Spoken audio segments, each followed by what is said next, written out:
साथियों, कैसे हैं आप लोग। इंदिराज अकेडमी पर आप सभी लोगों का हार्दिक स्वागत है। जैसा कि आप लोग जानते हैं, अभी हम नाउन पढ़ रहे हैं और जिसमें कि हम टाइप्स ऑफ नाउन के ऊपर चर्चा कर रहे हैं। पिछली क्लास में हमने आपका प्रॉपर नाउन को समझा था। प्रॉपर नाउन के जितने भी एस्पेक्ट्स हो सकते हैं हमने उनको समझा था। तो आज हम शुरू करेंगे आपका जो है वो है दोस्तों आपका कॉमन नाउन से। दूसरे प्रकार का जो नाउन हमारे साथ जो होता है वो होता है आपका कॉमन नाउन। तो इनके बीच का जो बेसिक डिफरेंस है वो हमने आपको पिछली क्लास में बताया था कि जो भी स्पीशीज़ जो भी कोई चीज़ होगी आपके सामने, अगर वो एक जैसे बहुत सारे हैं तो वो कॉमन नाउन में होंगे। अगर आप उनमें से ही किसी एक का अगर आप कोई नाम रख देते हैं तो वो आपका प्रॉपर नाउन हो जाता है। एग्जाम्पल के तौर पर मैं आपके सामने बोलूँ दोस्तों, तो वो है आपका जैसे बॉयज़ अगर मैं कहूँ, काव में लिखूँ गर्ल, ठीक है दोस्तों, टेबल। तो ऐसी कोई भी चीज़ अगर मैं आपके सामने लिखूँ पेन, तो ये जितने भी वर्ड्स मैंने आपके सामने लिखे हैं ये सब आपके कॉमन नाउन के एग्जाम्पल होते हैं। अगर मैं आपके सामने अब बात करूं कि जैसा कि मैंने आपको बताया था कि जो प्रॉपर नाउन होते हैं उनका हम कहीं भी सेंटेंस में अगर कोई यूज़ करेंगे तो उनका फर्स्ट लेटर जो होगा वो हमेशा कैपिटल होगा। अगर हम बात करें कॉमन नाउन में तो इसमें क्या एस्पेक्ट है आपका, तो जब भी आप सेंटेंस के इनिशियल में, अगर आप सेंटेंस के पहले हिस्से में यानी कि सेंटेंस के शुरुआत में अगर इसका यूज़ करेंगे, शुरुआत में अगर कॉमन नाउन का यूज़ करेंगे तो इसका जो फर्स्ट लेटर होगा यानी कि इसकी जो शुरुआत होगी वो कैपिटल लेटर से होगी। अगर आप सेंटेंस के शुरुआत में किसी कॉमन नाउन का यूज़ करेंगे तो कैपिटल लेटर से उसकी शुरुआत की जाएगी। और अगर आप सेंटेंस के मिडल में इसका यूज़ करेंगे, अगर आप मिडल में यूज़ करेंगे तो इसका आप स्मॉल लेटर में यूज़ किया जाएगा दोस्तों। इसको आप स्मॉल लेटर में यूज़ करेंगे। आई होप ये चीज़ आपको क्लियर रही होगी। अब बात करते हैं कि जितने भी आपके सामने कॉमन नाउन होते हैं, हमने पिछली क्लास में जब डिस्कस किया था बेसिक टाइप्स को हम डिस्कस कर रहे थे, तो वहाँ हमने देखा था कि सबसे ज़्यादा जो सिंगुलर और प्लूरल जो बनेगा दोस्तों वो कॉमन नाउन में ही बनेगा। तो जितना भी सिंगुलर होगा, ये जो कॉमन नाउन होते हैं इनकी दोनों फॉर्म्स होती हैं, एक सिंगुलर फॉर्म होती है और उसी सिंगुलर फॉर्म की एक आपकी प्लरल फॉर्म होती है, यानी कि एक और ये एक से ज़्यादा दोस्तों। तो इनका जो है कॉमन नाउन का सिंगुलर से प्लरल बनेगा, इस चीज़ को आप लोग ध्यान रखेंगे। अब बात आती है आर्टिकल का यूज़ किस तरीके से किया जाएगा। अगर मैं कहूँ आपका आर्टिकल का यूज़ किस तरीके से किया जाएगा कॉमन नाउन में, तो जो है आपका आर्टिकल ए एन, ये जो आर्टिकल्स हैं इनका यूज़ 100% होगा अगर वो एक सिंगुलर है तो। इस चीज़ का विशेष ध्यान रखें। जब भी कोई कॉमन नाउन अगर आपका सिंगुलर है तो उसके साथ आपका आर्टिकल का यूज़ होगा ए और एन का। अगर बात करूँ आपके आर्टिकल दा की, तो इसका यूज़ हो सकता है 95% तक। कब यूज़ करेंगे, जैसा कि हमने आपको बताया था कि अगर उसको पर्टिकुलर किया जाएगा तो उस बिहाफ पर हम जो है द आर्टिकल का यूज़ करेंगे आपके कॉमन नाउन में। तो एक बार हम कॉमन नाउन को देख लेते हैं। यह है आपका कॉमन नाउन जो है हमने पिछली क्लास में डिस्कस भी किया था। जो कॉमन नाउन आपका है, कॉमन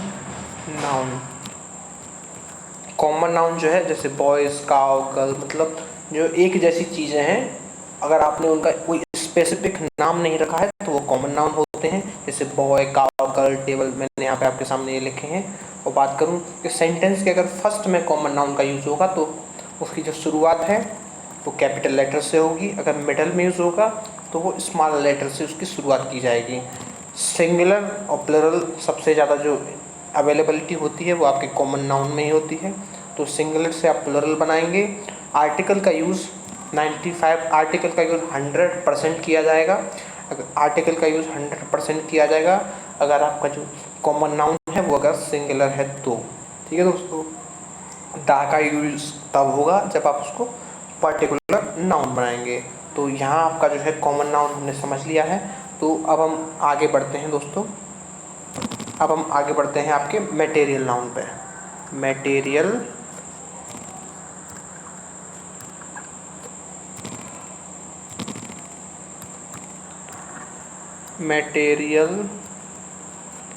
नाउन, दुनिया की जो भी चीज़ें हैं, दुनिया की जो भी मटेरियल्स आपके सामने अवेलेबल हैं वो सभी मटेरियल नाउन के अंदर आते हैं। जैसे मैंने आपको बताया कि मिल्क एक मटेरियल है।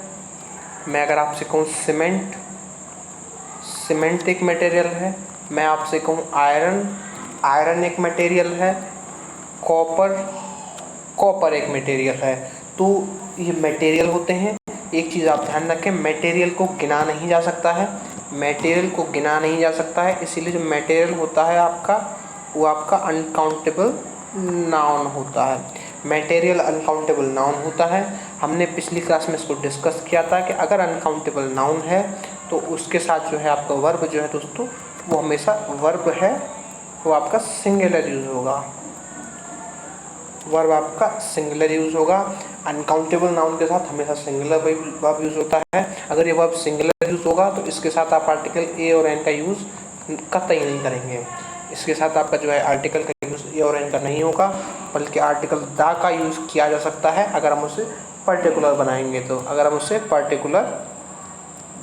तो। इस चीज़ का हमने डिस्कशन किया था कि नाउन ऑफ नाउन करके जो सिस्टम होगा, तो पहले वाले नाउन से पहले आपका नाउन ऑफ नाउन होगा, तो इस नाउन से पहले आपका आर्टिकल दा यूज़ होगा और इसको हम पर्टिकुलराइजेशन ऑफ नाउन कहते हैं। जैसे में नाउन दा तब आएगा अगर यहाँ पे कोई मटेरियल नाउन है आपका, उसके बाद ऑफ है और उसके बाद आपका नाउन है, तो इस कंडीशन में द आर्टिकल यूज़ होगा दोस्तों। इसको हम पर्टिकुलराइजेशन ऑफ नाउन कहते हैं। जैसे मैं फॉर एग्जांपल आपके सामने एक लिख दूँ, अगर मैं लिखूँ द वाटर ऑफ गंगा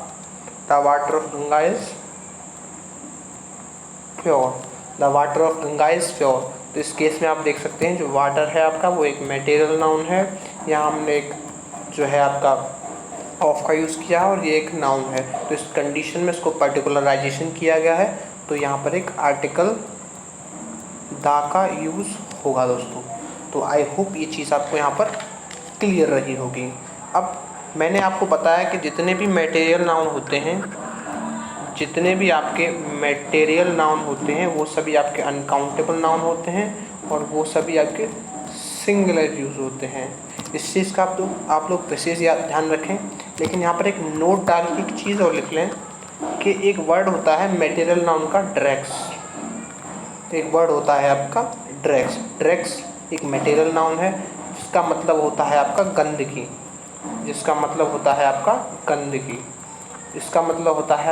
गंदगी, तो गंदगी कैसी, जैसे सेडिमेंट अगर हम इसे कह सकते हैं, यानी कि जो आपके नदी नाले जो होते हैं, या फिर कोई नदी नाले या फिर लिक्विड अगर मैं बात करूँ तेल, तो इनमें जो नीचे इनके तलहटी में जो जम जाता है, जैसे मैंने कहा आपने देखा होगा तेल है, सरसों का तेल अगर आप लाए हो तो उसकी ज़मीन में कुछ, इसकी जो तलहटी में कुछ जम सा जाता है, वो जो जमता है उसे आपका ड्रैक्स कहते हैं। और ये जो ड्रैक्स होता है ये हमेशा प्लरल होता है।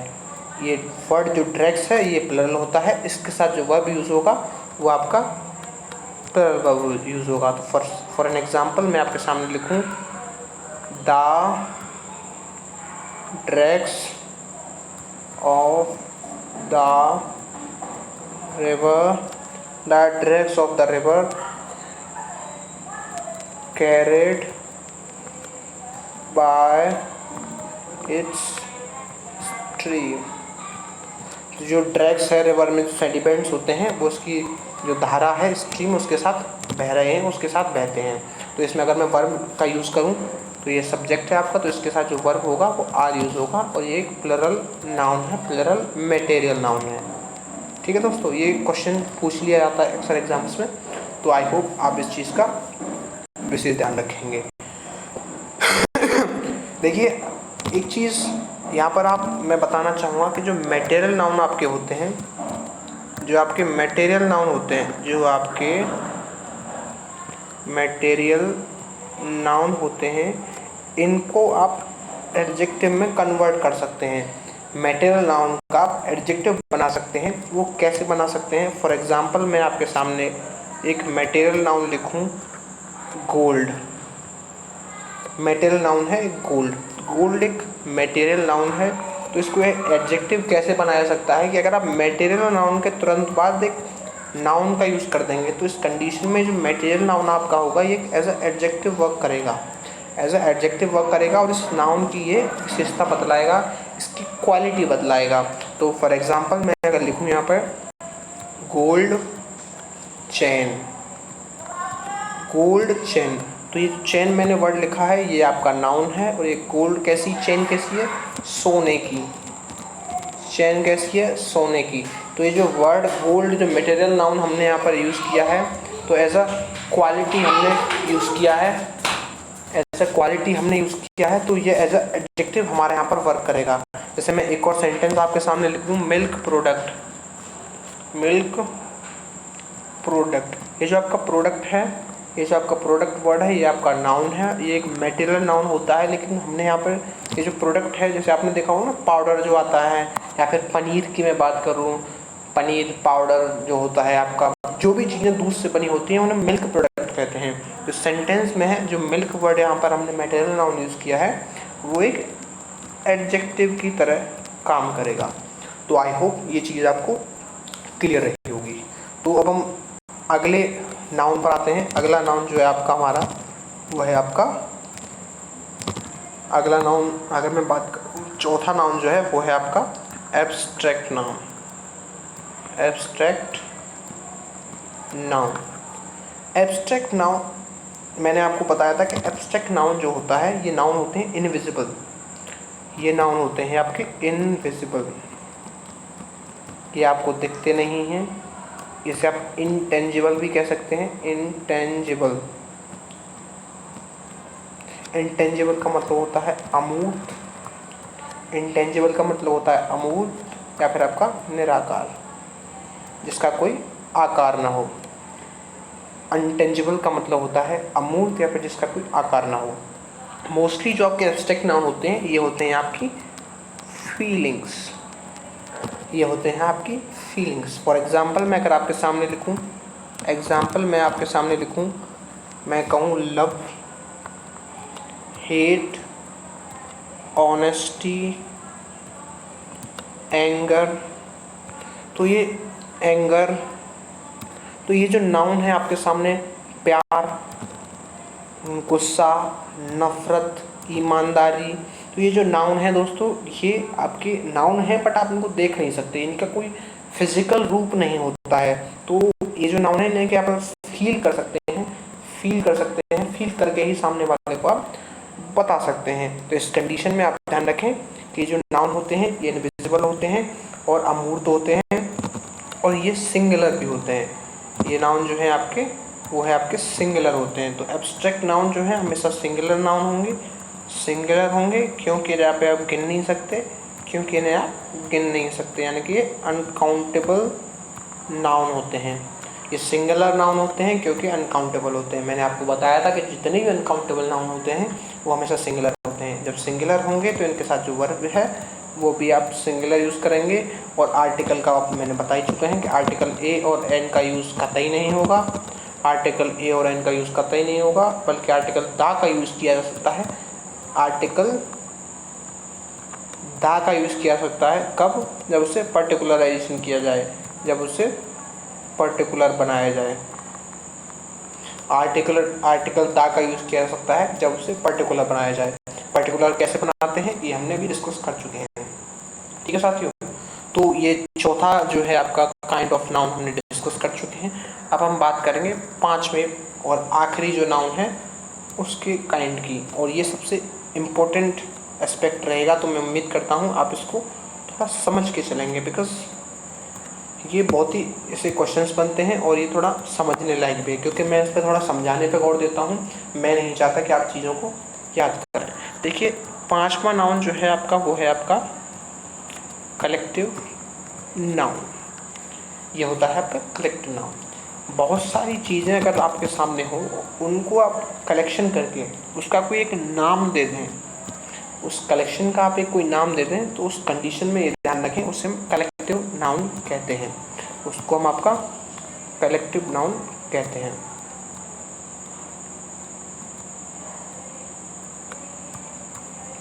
तो कलेक्टिव नाउन को बेसिकली आप 3 तरीके से इनको डिवाइड कर सकते हैं। वो 3 तरीके इसको डिवाइड करने के कौन कौन से हो सकते हैं? तो 3 तरीके कौन कौन से हो सकते हैं? सबसे पहला जो तरीका है वो है आपका जनरलाइजिंग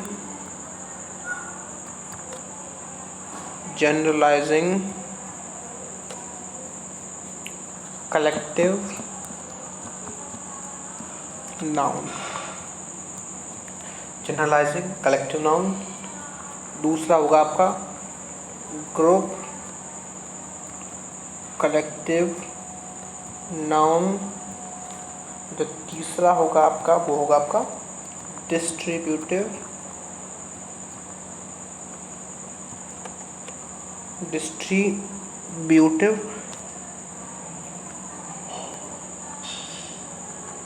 कलेक्टिव नाउन। सबसे पहला जनरलाइजिंग कलेक्टिव नाउन, दूसरा ग्रुप कलेक्टिव नाउन और तीसरा आपका डिस्ट्रीब्यूटिव कलेक्टिव नाउन। चलिए इसको समझते हैं। ये जो आपका जनरलाइजिंग कलेक्टिव नाउन होगा, इसके जो एलिमेंट्स होंगे वो होंगे आपके अनलाइक सेट से बने होंगे। Unlike set.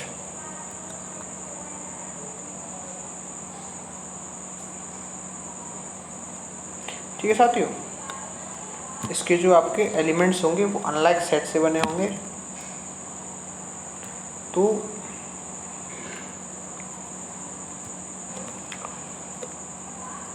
इसको थोड़ा आगे कर लेते हैं। तो जो आपका ग्रुप कलेक्टिव नाउन, इसके जितने भी एलिमेंट्स होंगे वो अनलाइक सेट होंगे। अनलाइक सेट कैसे? जैसे मान लीजिए ग्रुप है आपका कोई, उसके जो एलिमेंट्स हैं वो A B C D, ये जो अगर एलिमेंट्स देखें तो जितने भी एलिमेंट्स आपको दिख रहे हैं वो सब अलग अलग हैं, एक दूसरे से बिल्कुल डिफरेंट है। फॉर एग्जाम्पल मैं आपके सामने लिखूं क्रॉकरी। क्रॉकरी क्या होता है? जो बर्तन होते हैं उसका पूरा एक बर्तन कौन से वाले, जैसे जो चीनी मिट्टी के जो बने बर्तन आपने देखे होंगे ना, जो आमतौर पर जो रिच फैमिलीज जो होते हैं वो जो यूज़ करते हैं, तो उसे आप क्रॉकरी कहते हैं। जैसे में चीनी मिट्टी के कटोरे होते हैं, आपका थाली होती है, तो वो पूरा एक सेट होता है, उसे क्रॉकरी बोला जाता है। तो इसके जो एलिमेंट्स हैं, थाली, कटोरी, चम्मच, कुछ भी जो चीज़ें हैं उसकी, वो सब अलग अलग हैं। एक और एग्जांपल अगर मैं आपके सामने लिखूं, फर्नीचर में आपने देखा होगा कुर्सी, मेज, आपका जो है ड्रेसिंग टेबल, बेड, तो ये सब चीज़ें हैं आपकी, वो है फर्नीचर के अंदर आती हैं। ये कलेक्टिव नाउन है, इसके जो एलिमेंट्स हैं वो सभी आपके डिफरेंट होते हैं। तो ये होता है आपका ग्रुप कलेक्टिव नाउन। और अगर जनरलाइजिंग कलेक्टिव नाउन था ये, यहाँ पे हेडिंग गलत रह गई, जनरलाइजिंग कलेक्टिव नाउन है, इसके जितने भी एलिमेंट्स होते हैं ये होता है आपका जनरलाइजिंग कलेक्टिव नाउन। इसके जितने भी एलिमेंट होते हैं वो सभी डिफरेंट होते हैं। जैसे मैंने आपको बताया, इसके अंदर अनलाइक सेट अवेलेबल होता है। अगर मैं बात करूँ आपका ग्रुप कलेक्टिव नाउन की, ग्रुप कलेक्टिव नाउन, तो इसके जो एलिमेंट्स होते हैं वो लाइक सेट होता है। लाइक सेट जैसे कि अगर उसमें एलिमेंट्स हैं P P P, मतलब एक जैसे अगर उसके पूरे एलिमेंट हैं। फॉर एग्जांपल मैं अगर आपके सामने लिखूं पुलिस, आपका जो है gentry, police, gentry, infantry, police आप जानते हैं, जेंट्री होता है कुलीन वर्ग, जो पैसे वाले रिच लोग होते हैं उनको हम जेंट्री कहते हैं। इन्फेंट्री होती है पैदल सेना। तो जो ग्रुप कलेक्टिव नाउन होते हैं, इसके जो एलिमेंट्स होते हैं वो सब के सब आपके एक जैसे होते हैं। तीसरा जो हमने अभी देखा था वो था आपका distributive collective noun. Distributive collective noun, इसका क्या होता है कि जो है इसमें जितने भी एलिमेंट्स होते हैं वो सब ऐसे होते हैं कि वो होते तो आपके कलेक्टिव नाउन हैं, लेकिन कंडीशन के अकॉर्डिंग वो जो कलेक्शन है, वो जो ग्रुप है आपका, वो ऐसा एक ग्रुप भी आपके सामने हो सकता है और आपका डिफरेंट एलिमेंट के तौर पर भी हो सकता है। तो डिफरेंट एलिमेंट्स भी हो सकता है और एक ऐसा ग्रुप भी रिएक्ट कर सकता है वहाँ पर। तो इसे हम जो है आपका डिस्ट्रीब्यूटिव कलेक्टिव नाउन कह सकते हैं। जैसा कि फॉर एग्जांपल मैं आपके सामने लिखूं, जो आप जानते हैं एक ग्रुप होता है आपका, जो जजेस का जो ग्रुप होता है उसे आप कहते हैं, जजेस का जो ग्रुप होता है वो होता है आपका ज्यूरी। तो ज्यूरी जो होती है, अगर मैं बात करूँ आपसे कि ज्यूरी का जो सिस्टम होता है उसमें कैसे, मान लो 3 लोगों का एक जजेस की एक बेंच है, वो 3 लोगों की एक ज्यूरी है। अगर वो तीनों किसी डिसीजन पर एक साथ बैठते हैं, अगर वो तीनों के तीनों किसी डिसीजन को कहते हैं कि ये ठीक है, यानी कि कोई वो डिसीजन तीनों लोग मिलकर बनाते हैं, तो वो एक ज्यूरी ने एक एज अ ज्यूरी होगा। लेकिन अगर मैं कहूँ कि उनमें से कोई एक व्यक्ति एक तरफ है और 2 व्यक्ति एक तरफ है, तो वो जजेस है कि 1 जज इस तरफ और 2 जजेस इस डिसीजन के इस तरफ। तो इस कंडीशन में जो है आपके जो कलेक्टिव नाउन होता है उनका डिस्ट्रीब्यूशन हो जाता है और कभी कभी वो आपका एज अ ग्रुप भी रिएक्ट करते हैं। जैसे मैं अगर बात करूँ टीम की, एक वर्ड मैं आपके सामने लिखूँ टीम, ठीक है दोस्तों। अगर मैं बात करूँ पार्लियामेंट, पार्लियामेंट क्या होता है? पार्लियामेंट होता है ग्रुप ऑफ एमपीज। पार्लियामेंट होता है आपका ग्रुप ऑफ एमपीज और टीम में होते हैं प्लेयर्स। तो वैसे तो हर एक प्लेयर अलग अलग है, लेकिन कभी कभी हम अलग अलग प्लेयर की बात करते हैं, कभी कभी एक टीम की बात करते हैं।